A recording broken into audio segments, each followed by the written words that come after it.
Hi, welcome to Seeking Heaven and the Near-Death Experience and Other Phenomena. I'm your host, Tamara Calder Richardson, a multiple near-death experiencer and spiritually transformative experiencer, Christ channeler, and international evidential medium. Welcome to my channel.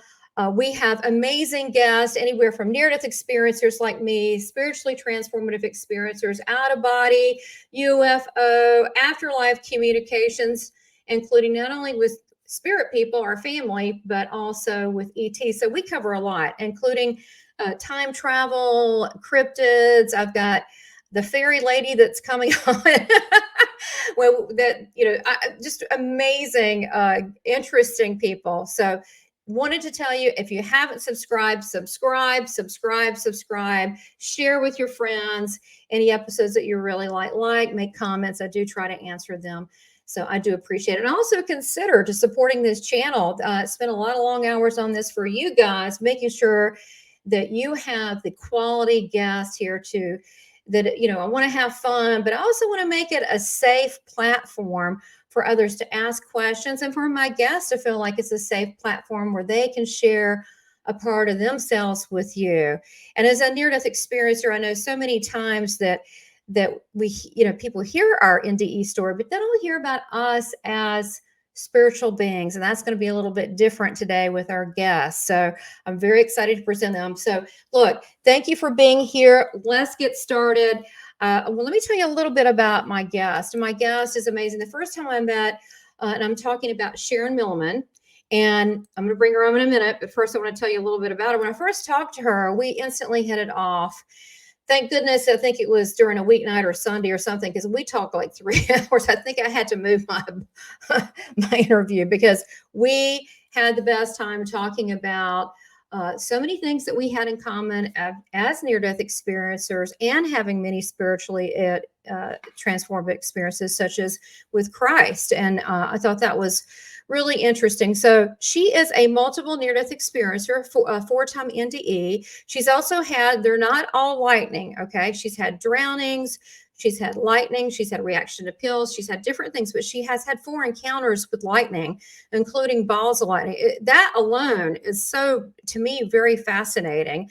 So, but she has written several books, and the book she has written is Song of the Wind, a near-death experience, The Whispers in the Wind, A Poetic Journey of the Soul, A Rose from Heaven, which I totally consider her a rose from heaven. She's absolutely beautiful, and you're going to enjoy her near-death experience story today. And then tomorrow's episode is her spiritual transformative experiences with Christ, Mother Mary, and she's seen Jesus like I have, not only just over there, but here. As well as her guide and how she met her guide. So today she's talking about her near-death experiences. So welcome, Sharon. Hi, thank you. I am so excited. We've been wanting to do this, but we have too much fun talking. We really do, don't we? She is just a blast, and we have so many things in common. And you really are you're so humble to have gone through all the things that you have gone through, Sharon. And, it's interesting. I just want to say this, because I think it's so fascinating. We didn't know each other and found out that we both have a Native American Indian background, two different tribes, not the same one, but that was interesting. How we both have talked to Jesus and have seen him. I thought that's not an everyday thing. And so many things that have come out with you that it's just, to me, I feel so blessed to have you here. I definitely feel like this is a God thing, you being sent to me. So I thank you. So let's go ahead and jump into this. I do want to say this. Okay, I'm not going to leave this out. We both have experienced some childhood abuse and trauma, and people that are watching and listening to Sharon's story,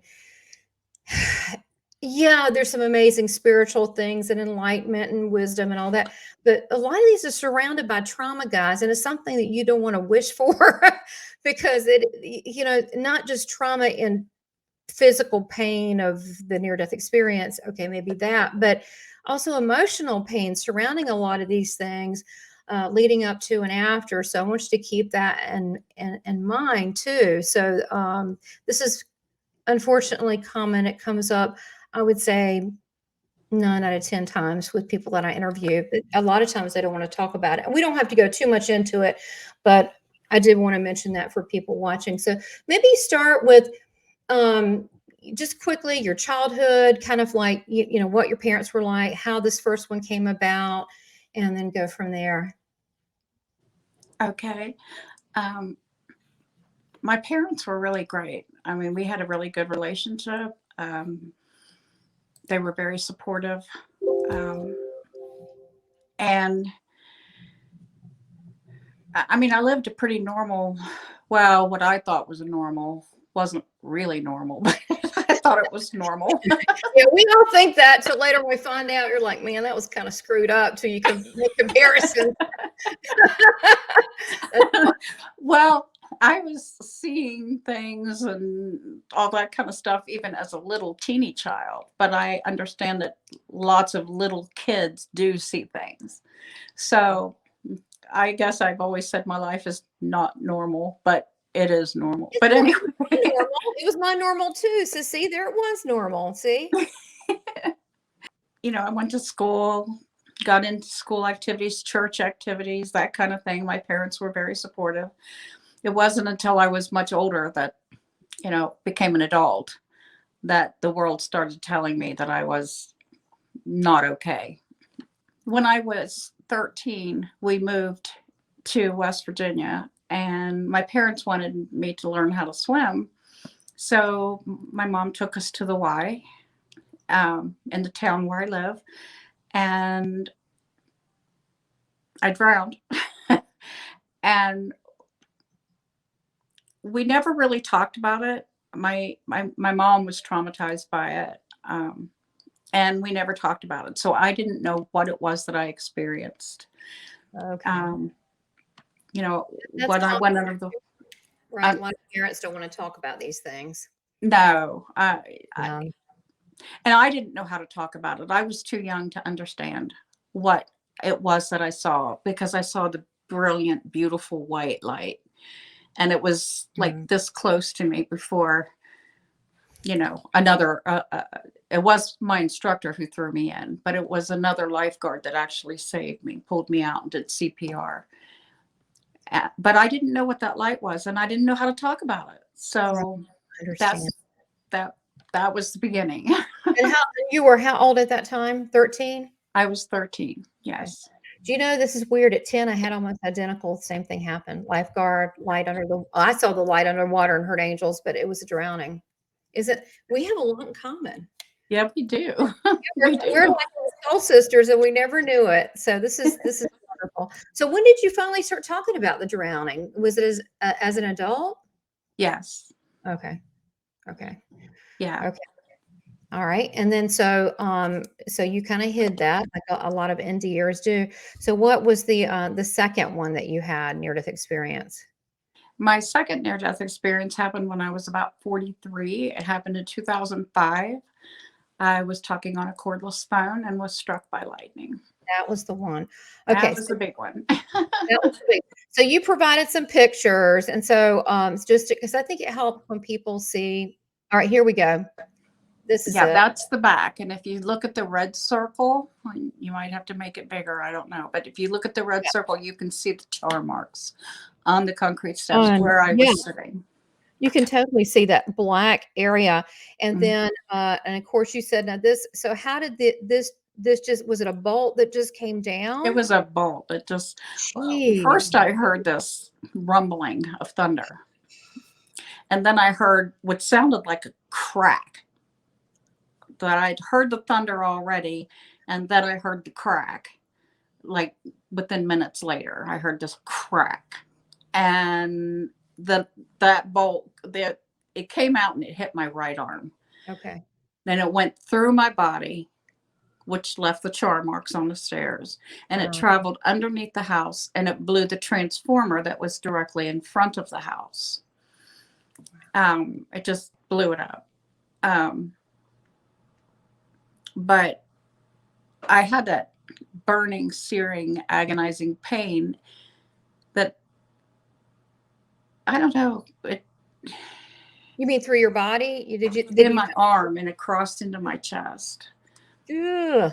And then I just came right up out of my body, like peeling a banana. I just popped right out. No. Okay.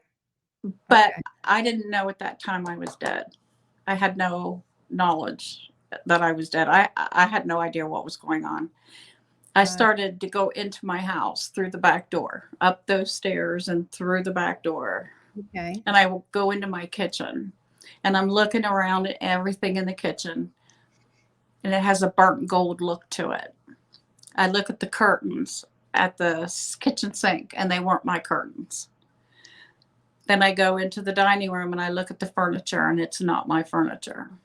And I started to freak out. I thought, okay, this is really weird. This is my house. Yeah. I know how to get around in it, but nothing in here is my stuff. And it was like dated, really antique type furniture from back in like the 20s or 30s, And so I go in from the dining room into the living room, and that stuff wasn't mine either.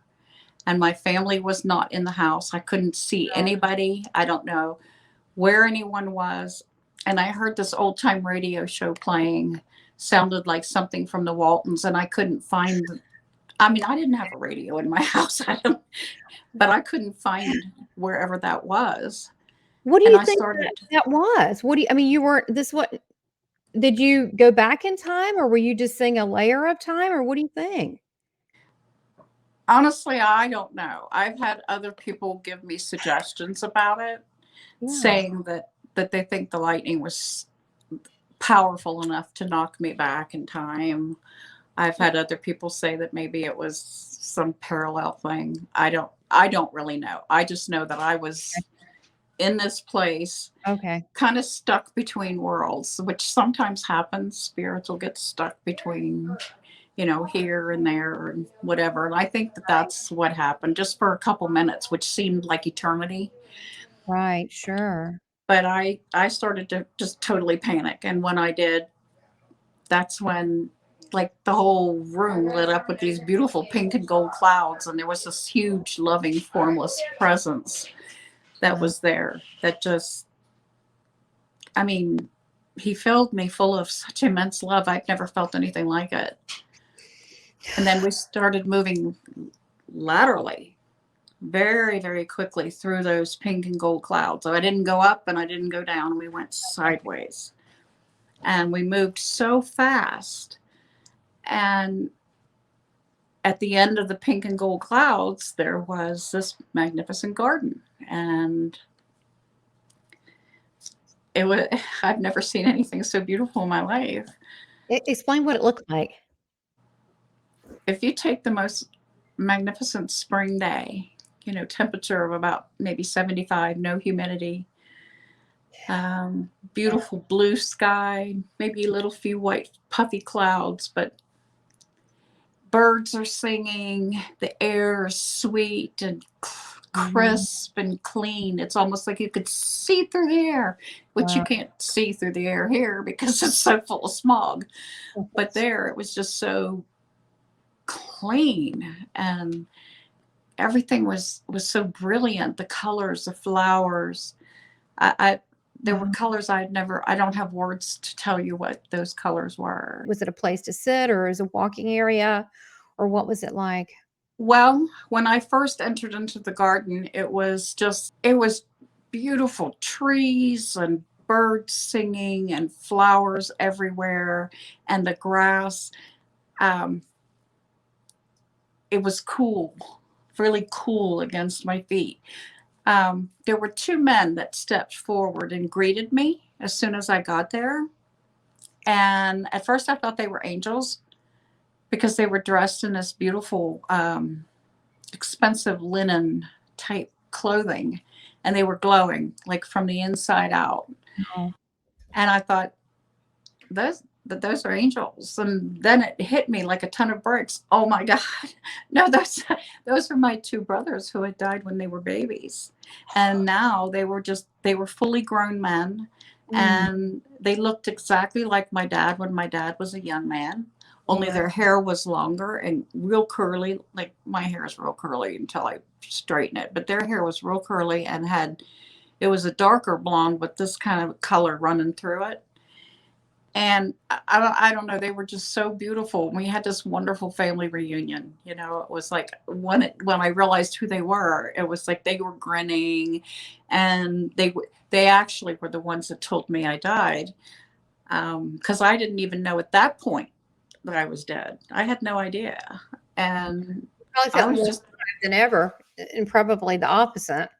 I'm sorry. You probably felt the opposite, more alive than ever. Oh, I did. My senses were so heightened.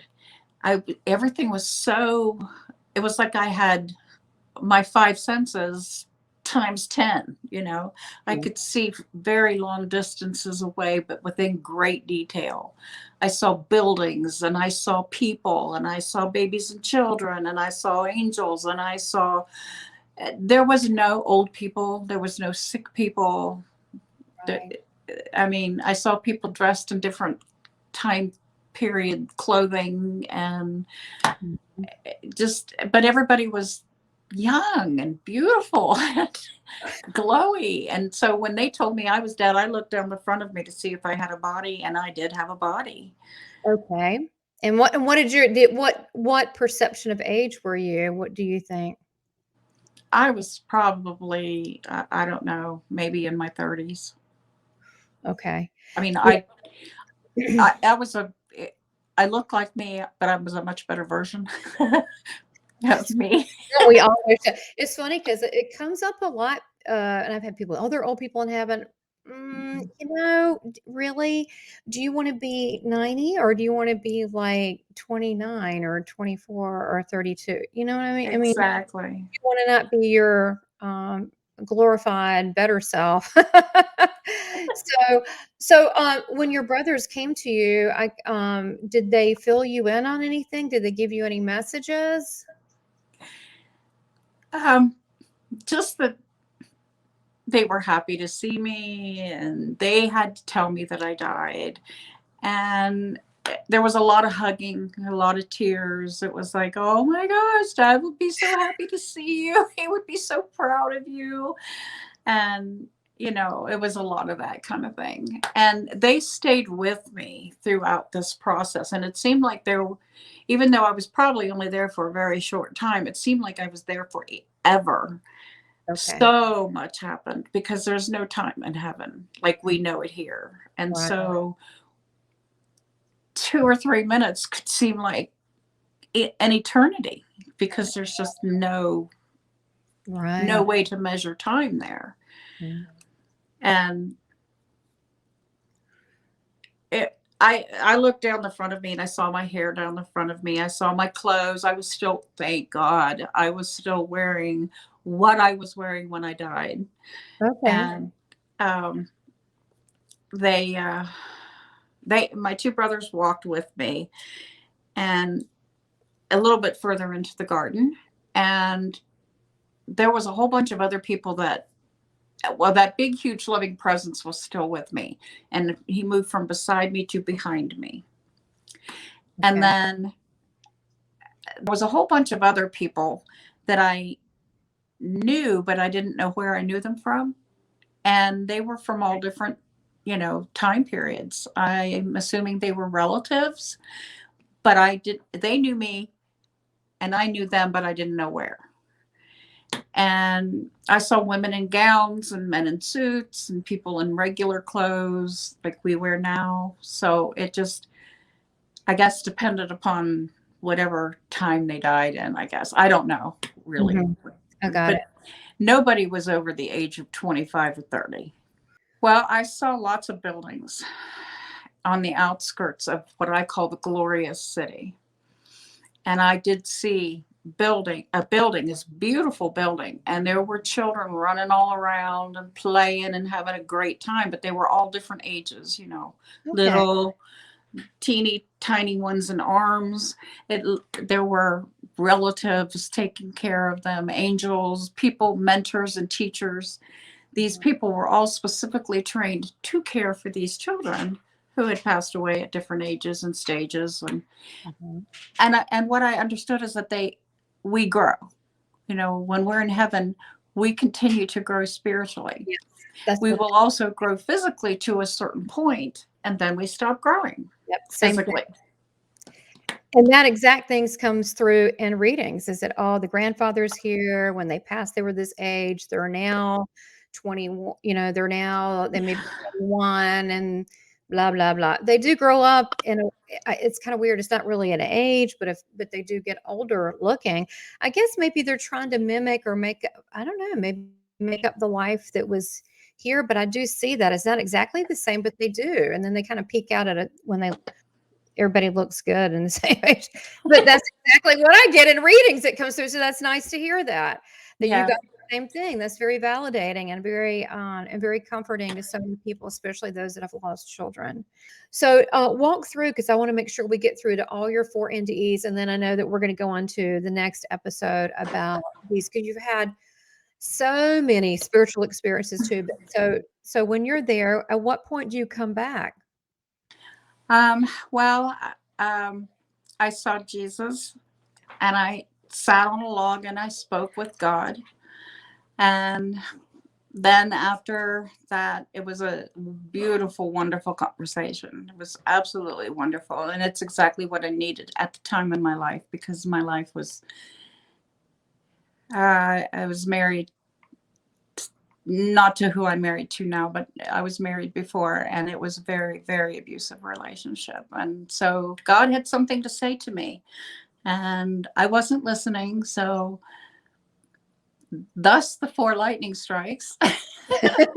Yeah, when God's talking and you get that little gut feeling, you might want to listen. Not that lightning is going to strike, but I have this. He'll find a way to get your attention, right? He will turn up the volume until you are standing in front of him Oh Lord, and yeah. he says what he needs to say, because, he doesn't want any of us to feel that we are less than. He doesn't want any of us to feel that we are not valued and cherished and loved, because it really isn't anybody else's opinion that matters. It's his opinion that matters. Amen. And he was That's wanting me to absolutely. know that I was not all those things that I was being told. And I didn't deserve to be, to die or anything else. It was, he loves me, and he doesn't make mistakes, and he doesn't make junk. And he wanted that to be told to me. He wanted me, and I wasn't listening. So he kept turning up the volume with each lightning strike. It got stronger and stronger until I finally did die, and I was in front of him, and he got a chance to say what he wanted to say. And he told you how much he loved you. He did. Yes, he did. How did that happen? I know people are going to ask. Was it telepathy? Was it a knowingness? What was it like? And No, we actually talked. okay. Now, if it was telepathy, he was moving his lips and so was I, and maybe that was for my benefit. But I don't know. I don't know. I mean, look, it's all good. I mean, I'm just trying to find. I just know people are going to be asking that. Was Yeah, Jesus there at the same time? he was. He's the one that walked me over to the wooded glen where the log was. Then I sat down on the log, and then when he came and he told me that I love you. I'm with you. Don't be afraid. And that was my first clue that I was coming back, but I didn't catch it. I was Mhm. like a feather on the breath of God, just floating along.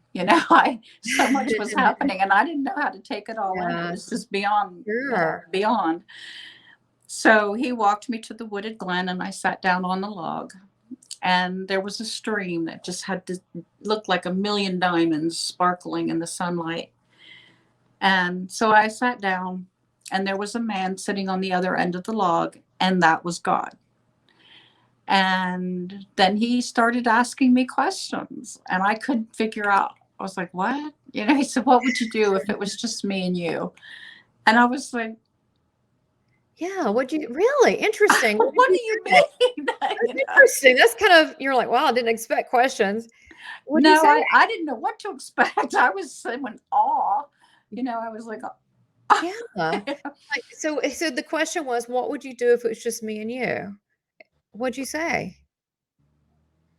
what are you talking about? I have no idea what you're talking about. Oh, okay. Well, that makes So sense. he said it again, I guess trying to get me to think. Mhm. And I was just like, I really don't know what it is you're looking for. What are you talking about? So funny. He said, come with me.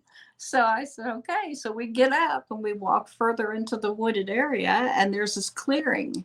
And he just kind of waves his hand, and it's kind of like unzipping the sky, and there was stars and spinning planets and rainbow colored gases, and that's all I could see, and there was nothing else in it. No people, no houses, no cars, no trees, nothing. It Mhm. was just all of that space stuff.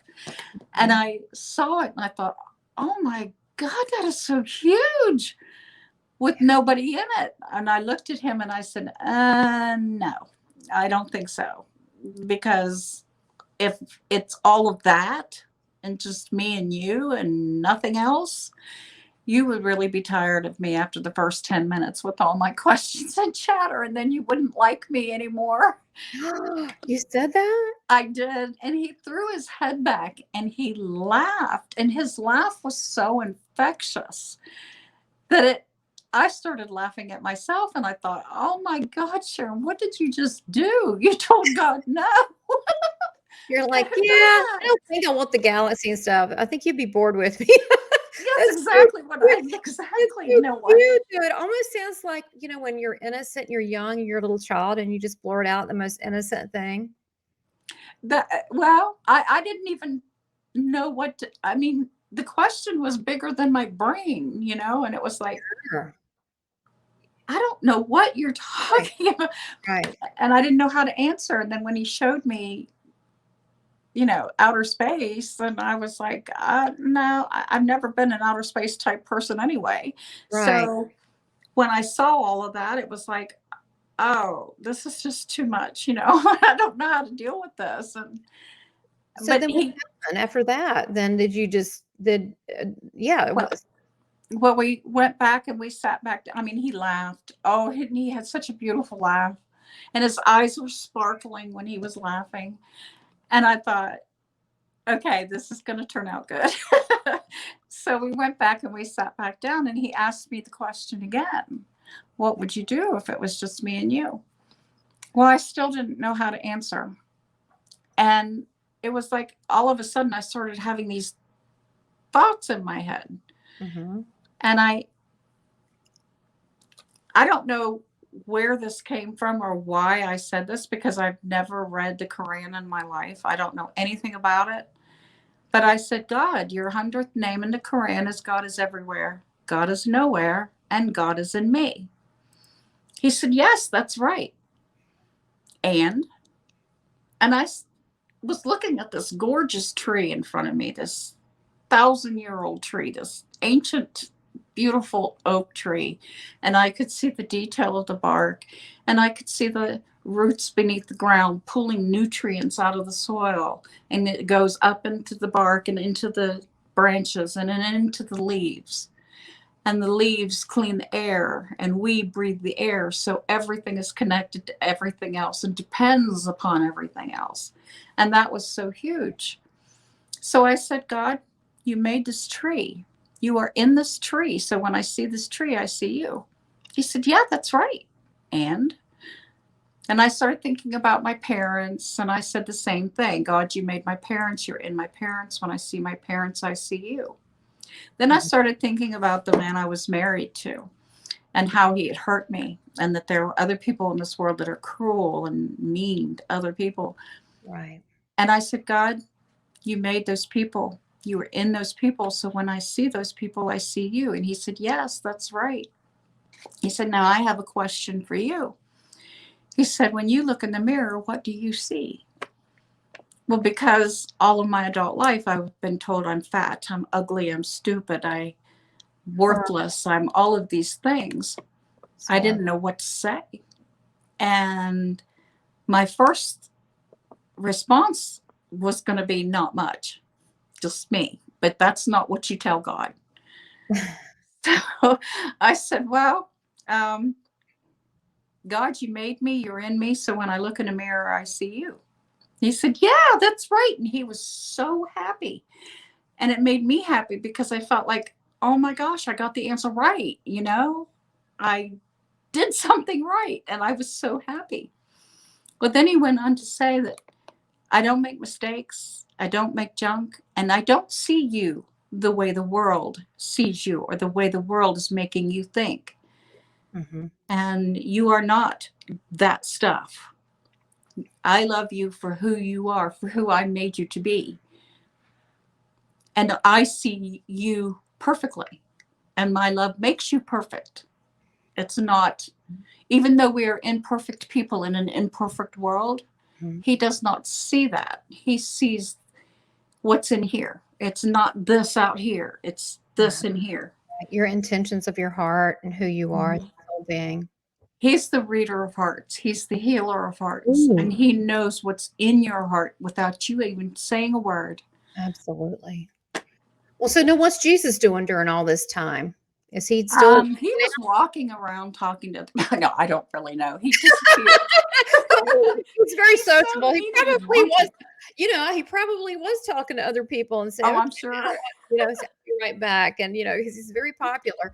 So, okay, this is wild. All right, we'll continue on. I want to make sure I get through all your NDEs, but this is fascinating. Well, after we got done talking and he was, building me up and really giving me purpose and reason,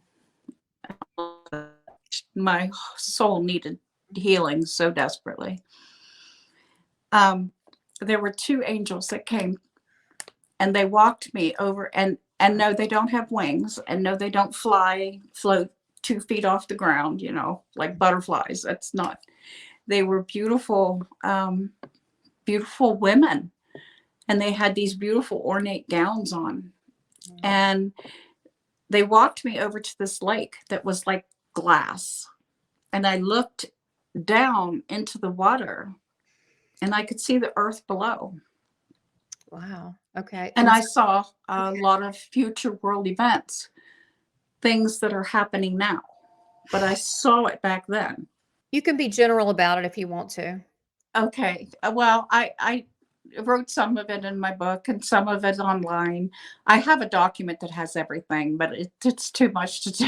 Yeah. But I saw things that were as a result of or connected to what happened in 9/11. So I'm seeing future terrorist attacks against our country and other countries.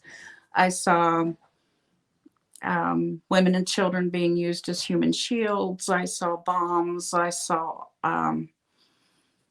So um, turmoil, oh, war. What about yeah. natural disasters? I think you told me you saw that was some of that too. Oh, there was a lot of that. Yeah. Do you feel when you saw these things as a result of our lack of love and our connection to God? And if we change that, um, could those events change? And then you can tell us about Yes. the river. What do you think? Yes, I believe. At the time, I wasn't quite sure what to think. I was in shock over what I was seeing. The angels explained to me that we live in a world, God has a certain order of doing things. Hmm. God has a certain way. And if us human beings step out of his order is neat and there's no chaos and there's no suffering. But if we step out of that order of doing things and we try to do it on our own, we're going to screw up every time. And when it's human collective collective human selfishness that causes these kinds of things to happen: power, greed, Yeah. jealousy, envy, Yeah. the want of money and Got, fame and power and all of that kind of thing, taking more from this earth than what we need to survive, got it. because this earth is a living entity in itself. Oh, very much. That was my next question for you.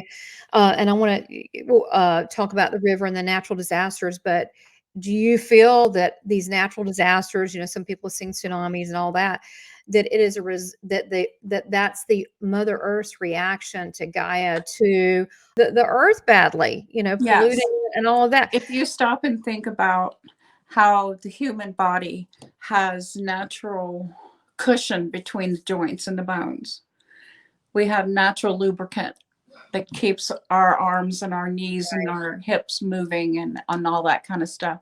The oil that's in the ground is the natural lubricant that keeps the plates from doing this and separating. So it keeps everything lubricated and moving. It's the natural, just like our human body is a living entity in itself, so is the earth. We go and we drill and we do the fracking and we do all of that kind of stuff. We don't just take what we need to survive on, because God gave enough resources and food and room Right. for everybody that he purposefully puts here. None of us are a mistake. And so if we take more than what we need, now the earth is suffering. It doesn't have the natural lubricant anymore, and the plates are going crazy and the volcanoes are going. It's the unbalance. It's the lack of love. It is. So tell us about that river. I saw what looked like a silver ribbon. And if you look at a river, if you're up in a plane and you're looking down and the sun is shining, rivers and streams look like silver ribbons. So there was this huge silver ribbon that split the United States in two. And it was the Mississippi River. And what happened is it's going to swell. The Great Lakes are going to swell. The oceans are going to swell. They're going to take over land. There's going to be waves and waves, 6 waves. What I saw, 6 waves. I don't know. Like big, huge tsunami type situation. Yeah. Okay. And because the plate shifts, is that what you saw? Well, I saw the river swell and get bigger. And that's how I knew. I knew it was the Mississippi. They had given me that knowledge, and I saw that it was the Mississippi. And it did literally. I mean, it got so big and swelled that it's literally separated the United States into 2 places. So I don't know when that's supposed to happen. Or when you get prophetic stuff, the way I look at it, because, just people watching, it can happen, or we can change things. We can change it. We can change things and it not happen or be postponed. Right. Right. And well, that's what some of the angels were saying. If we stop being the way we are, these things do not have to happen. Many of the things that I saw have already happened. And I don't realize it until it happens. And then it's like, oh my gosh, I saw that, But there have been many of the things I've seen already happen. But that river thing, I don't know. I don't know if that was the Standing Rock thing, with the water being polluted with the oil and all of that. I'm not sure if that's what I was seeing or what. But, we don't have, these things do not have to happen. We can stop them. We have the ability to do that. But worst scenario, whatever happens, God is in control. They will be done. And I will tell you, including myself, every near-death experiencer I've ever talked to, and actually every spirit I've ever talked to in readings, that when they check out, they're usually like, they're here and they're gone and they're not here. They don't even know, even the worst of accidents, they don't feel pain. I didn't feel any pain. I didn't feel once I was out. Some people may say, oh, I suffered. But I'm not saying everybody, okay? Because I can't speak for everybody. But I'm saying just the ones, me and the ones that I've talked to, and the spirit people, they go, yeah, I popped out of that helicopter, before that, I know it looked terrible. And so what I'm saying is God is so loving. I don't think that if it were our time for whatever reason, I think that God is so loving. That this is what's going to happen. You know what I mean? That you're here and then you're in this beautiful garden or whatever. Well, that's exactly what it was like. I mean, I was only, in that weird space for a couple minutes, and then I was gone, and I was in that garden, and it was like, I mean, once I popped out of my body, I felt no pain. So move us through that incident into the others, because I think we're about halfway through. So let us know about what happened with that? Because the heaven part's fascinating, and then through the others as well. Okay. Well, after that, I saw the future world events. I was back in my body. And then I started feeling the pain again. I have a right bundle branch block in my heart and seizures from the lightning strike. So the next one that happened after that was in November of 2016. I died in the operating room. I had an emergency surgery for a bowel blockage. And something happened with the breathing tube, and I aspirated. What type of procedure was it? They actually had to cut my stomach open and cut adhesions because I had a bowel blockage. That near-death experience kind of picked up where the second one left off. I went right back to heaven. Oh, really? And you picked back up on like the conversation with God? No, I saw the glorious city.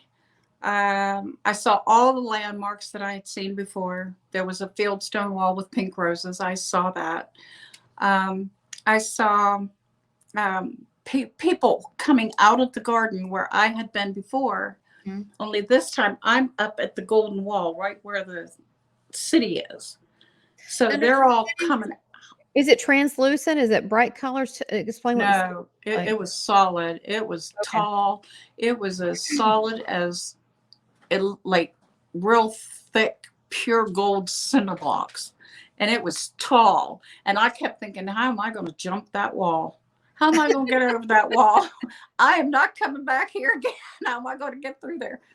Didn't dawn on me just to walk a couple feet down. The gates were open and there were people in there setting up for some kind of party or something. I heard the music. I heard people talking. Really? What kind of music? Dishes clanging. And there was this little brown and white beagle puppy, and he was jumping at my feet, and he wanted played with. And it was like, okay. So I kneeled down, and I was playing with this puppy. So I'm actually interacting and touching and playing with this puppy. Beautiful. And as hundreds and hundreds of people are pouring out of the garden, and there's this meadow between where I was at the wall and down further on the left side was the garden where I had been before. So people are walking through this meadow full of wildflowers and whatever, and they're going into the city. And it was everybody. I mean, there were people from every walk of life, every age, there was a couple of men from the Middle East. They had the things on their heads and the robes on. They walked through the gates. There were two people that I knew. Really? Yes. Okay. One of them was he was a younger man, and he was the son of a friend of mine who had died years ago, and he was escorting his father into the gates, and they walked up to me, and I said, "Oh my gosh, I know you." He said, "Yeah." He smiled, and they walked on into the city. Okay.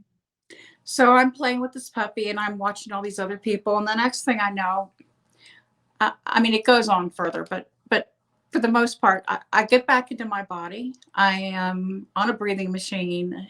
There's a nurse beside me. I wake up. He unhooks me from the breathing machine. I go to my room when I'm well enough, and there's a message on my phone, and it was from a joint friend of me and that woman that I knew. And she said that her husband had died that day when I was in surgery. And I said, I know. I saw him. He was with her son, and they're in the city. They're happy. That's beautiful. So that was for you to know so you could come back and tell her. Yes. Wow. And the puppy? Yes. I told my daughter what happened, and the puppy, she told me that she had to call the police because a neighbor down the street from her house was seen beating his beagle puppy to death. Oh. So the police arrested him. And I was able to tell her that puppy was young and lively and happy and healthy, and our pets go to heaven. So. Oh God, that's beautiful. you know, when I see a deer or a raccoon or anything on the side of the road, I pray for it. I drive along and I pray for it. And I do too. Lord, take care of this in heaven, this little animal, do you? It doesn't matter what kind of little animal it is. I'm always praying for the animals. That's so beautiful. And you know, when I was in heaven with Jesus in that higher place, it was I could breathe and it was solid, just like here. It was just like here, so which Mhm. makes me but better looking. Yes, exactly. And no decay. And to me, what I think is eternity is not like forever and ever, but eternal means it's a state of beingness, like things don't rot, everybody looks good, you don't Right. have to take out the garbage, nothing decays or gets old. And so it's foreign to us here. So it begs for me to ask, you know, what is the real place? Is this the real place or that the real place? I think the other place is the real place. I think this is like a little playground. This is so pale in comparison to what's there. This is like a dream.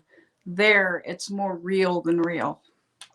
Right. I like your version of heaven. So I want to hang out with you there. I'm going to have a Okay. disco party. I've already asked Jesus. He winked at me and I said, we know Donna Summer's there. We know half the Bee Gees. I really want a big blowout. Okay. And he said, he winked at me. He said, I can arrange that because they do a lot of singing and dancing there.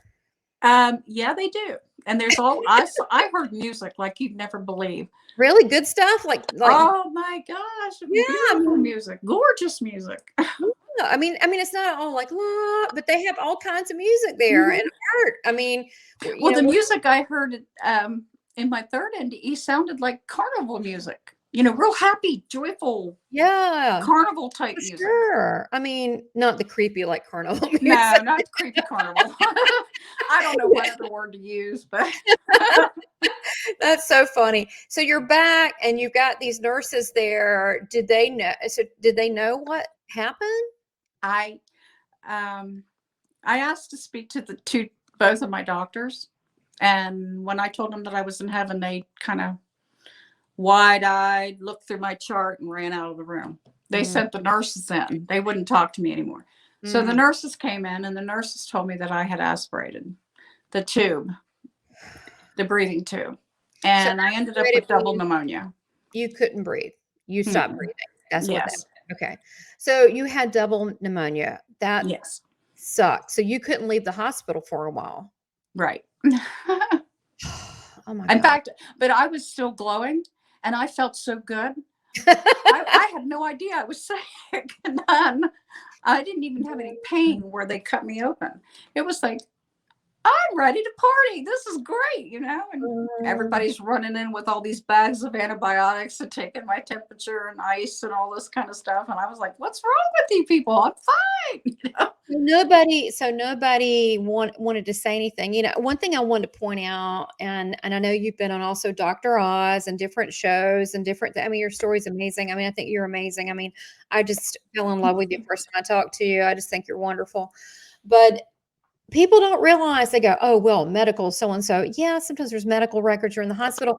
But they usually don't write down. I mean, you know, doctors, you can write in and clarify this. But they usually don't techs or nurses don't write it down. Oh, Right. she's out. They're like, okay, she's back. Let's don't say anything because I think they're worried about being sued. And they're not, you know, oh, she's back, she's lost, she's back, she's lost. I mean, they may write it, oh, you know, the heart was here, or we're trying to, they might write it a certain way, but they don't make that a big known thing because of legal issues, I believe. And I think that's common. They're just like, she's back, it's all good. You know, they Right. may say, like with me, they said, told my mom they're trying to get my vitals. And my mom was like, okay, she didn't know what they're talking about. So anyway, so go ahead. So you're here, and I know we've got about 20 minutes, and I want to get to the other two, and I also There's only one more. is it, oh, it is? You're Yeah, I kidding. just told you the third one. Okay, well, I'm just still thinking about the lightning. We got to go. Okay, tell that one, and then the wisdom. The lightning is amazing to me, even though you didn't have NDEs, but I can't believe you've had 4 experiences with lightning. That Oh, blows yeah. my mind. So, all right, go ahead and tell about the fourth one, and then we'll touch on the lightning, and then I want you to tell everybody about your wisdom nuggets. Is what I call them. The fourth one happened a year later, December 2017. And I have seizures from the lightning. And I was in the hospital for observation. and had an adverse reaction to the medication and stopped breathing. And I had what they call acute respiratory acidosis. And so I do have some medical records that do say certain things. So when I quit breathing, the only thing that I can remember was I was curled up. I was sleeping. I fell asleep and I curled up on my side and I went up, up, up, 3 ups. And I felt like a helium balloon just floating up to the sky. And I kept going up and up and up and up. And the next thing I know, I'm in what looks like it's a dark place. I could see the little stars, but I was in this dark black velvet blanket. And I could see myself in the blanket and out of the blanket. Hmm. And I looked like I was in a womb and I was being held, just held.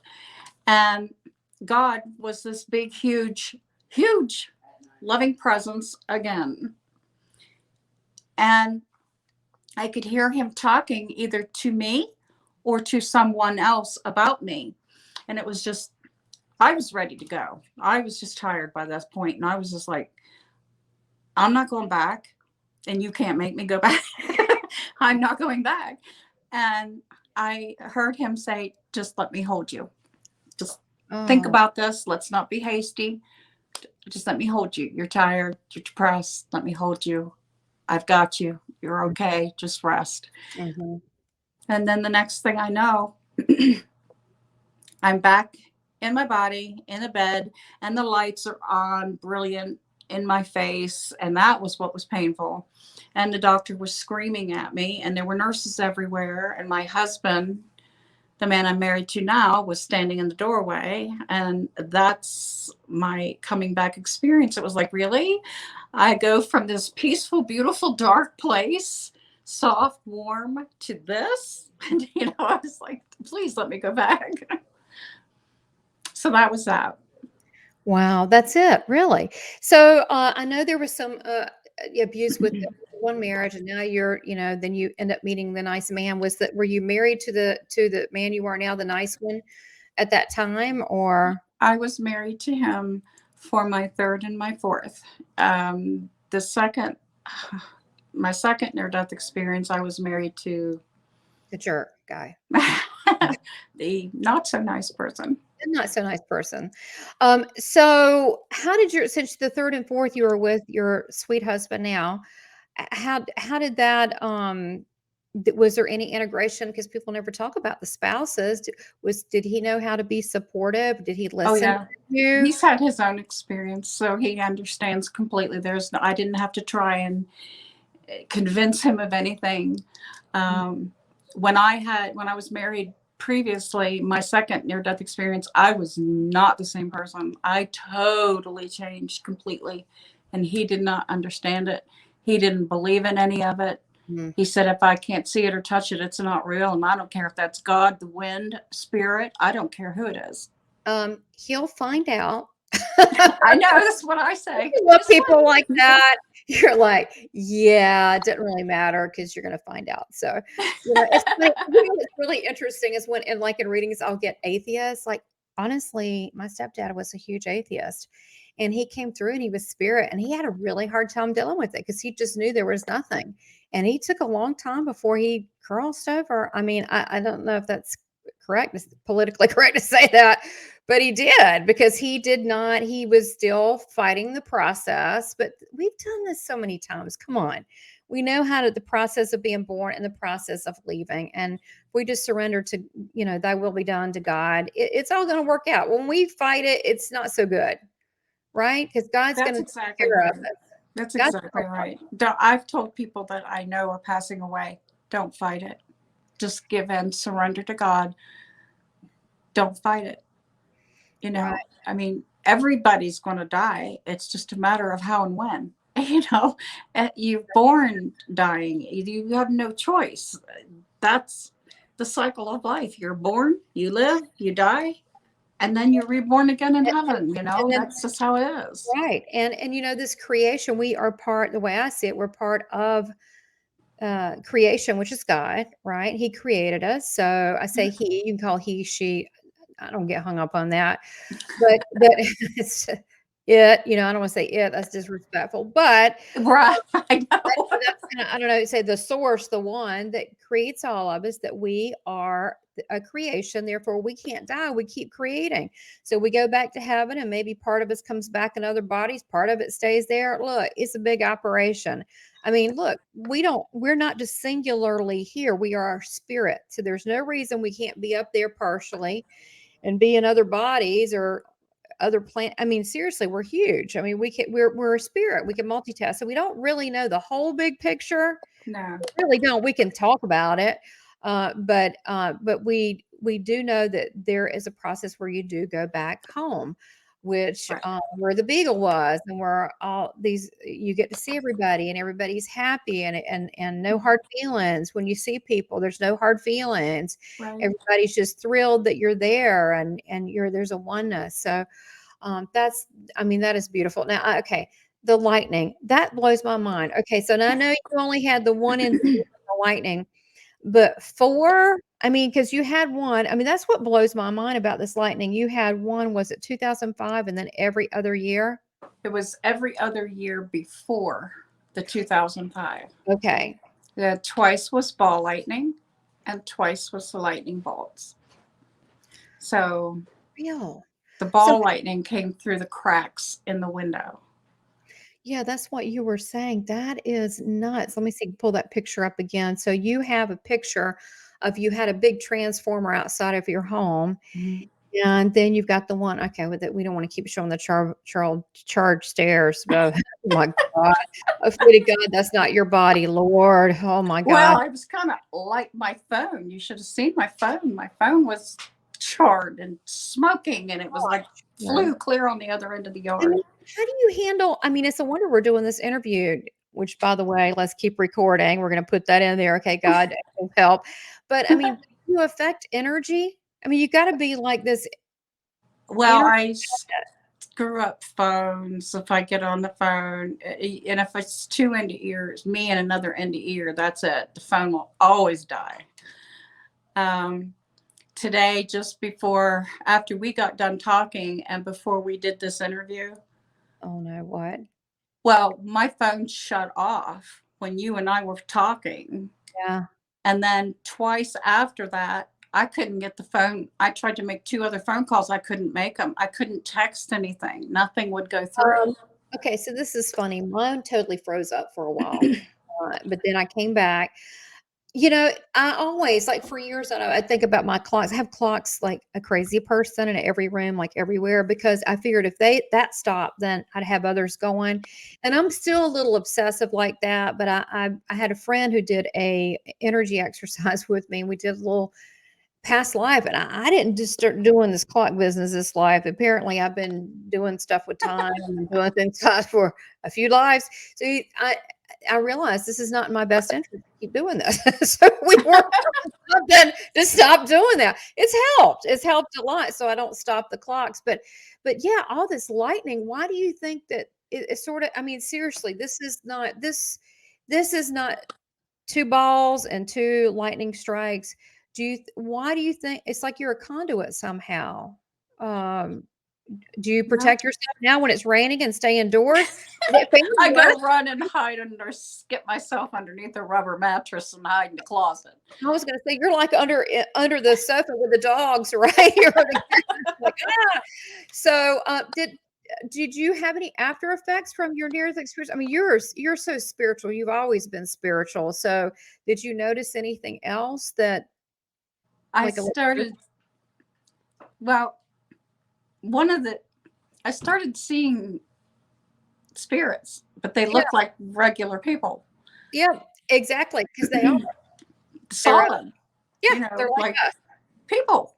And I just call them people without bodies, but they look Right. like they got bodies to me. They look solid. But I told him, I mean, there were so many of them that I finally had to tell him, okay, look, this is the deal. And you do my deal, or you could go somewhere and find somebody else. But I told him, I said, you don't wake me up. I don't need any trauma. I've had enough. No Mhm. scary, no body parts falling off. You want to tell me how you died, fine, but I don't want to feel it. I said stuff like, no lifting the sheets off the bed and slamming the doors. I said, I don't play head games with living people, and I'm not going to play head games with you Right. either. Do that to get attention. You're right. I said, you want to talk to me, I respect you as a human being with or without a body, and you better respect me or you can go find someone else. And I've never had any problem. That's exactly how I talk to them. I would say, look, now I say, make an appointment, tell your relatives, make an appointment. Occasionally I'll have someone come through. Sometimes they'll come through before reading or the day before, and they'll start showing up because they get excited.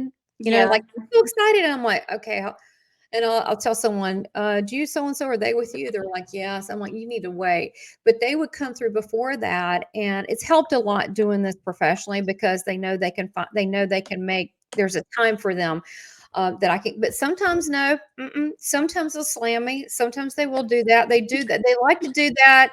Like when I stay at different places, if I'm not in my own home, and then they want to come tell me how they pass. Sometimes that's gross, and then I'm like, and they'll want to go into this, like, I'm sorry it happened, but you really can move on. You don't have to keep staying in that, telling me about this, how you died of a heart procedure. And so I'm not really that nice to the ghosty ones because they complain a lot.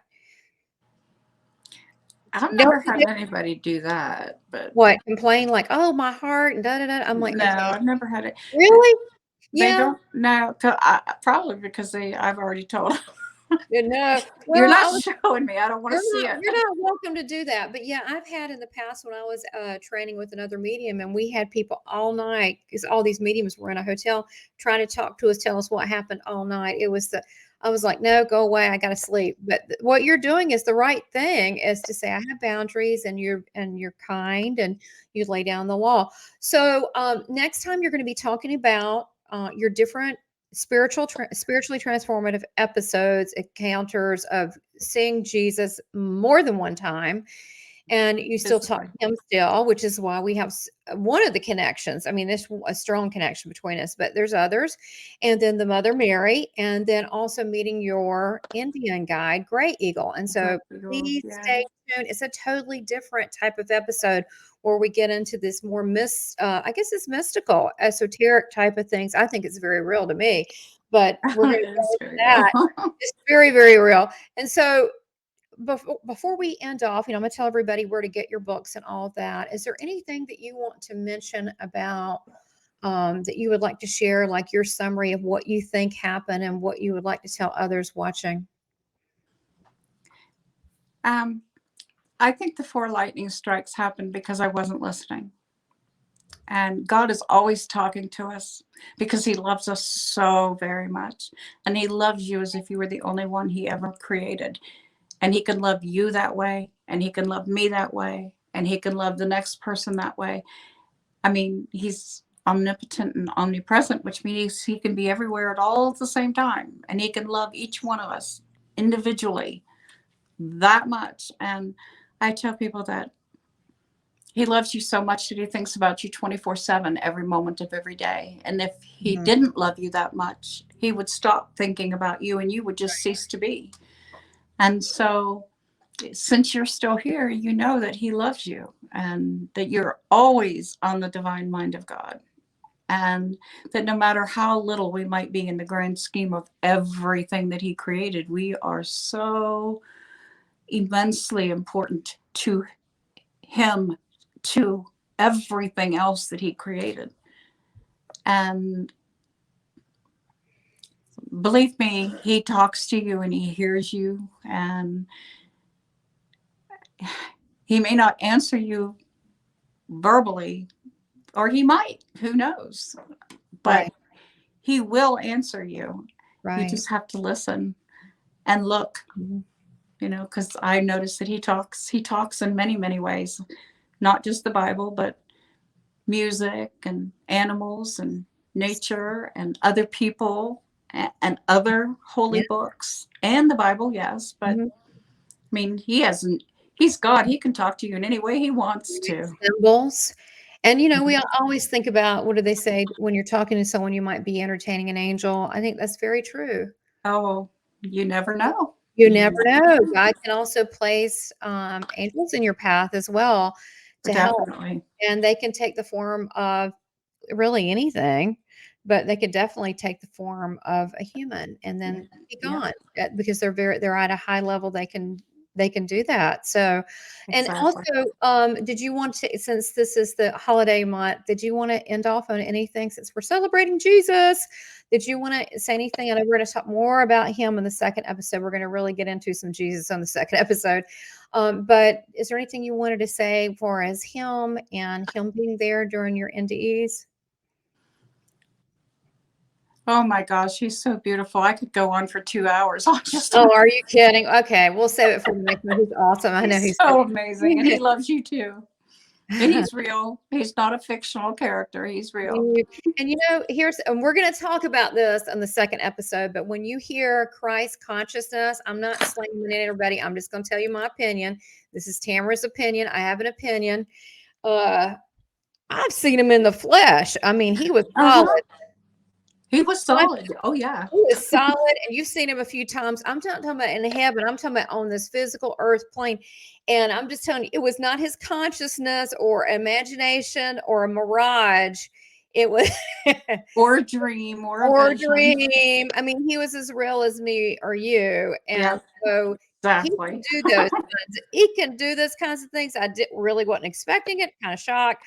Really happy about it though. But he can do this. So I don't look at, oh, Christ consciousness. I'm like, no, I've seen him. He's like the man himself. So He's yeah, real.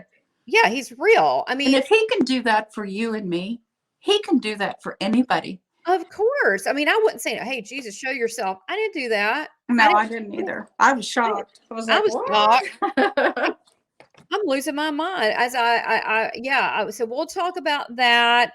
And but it was euphoric. It was some good stuff. I gotta tell you. I mean, I was laughing and crying at the same time. I was like euphorically happy.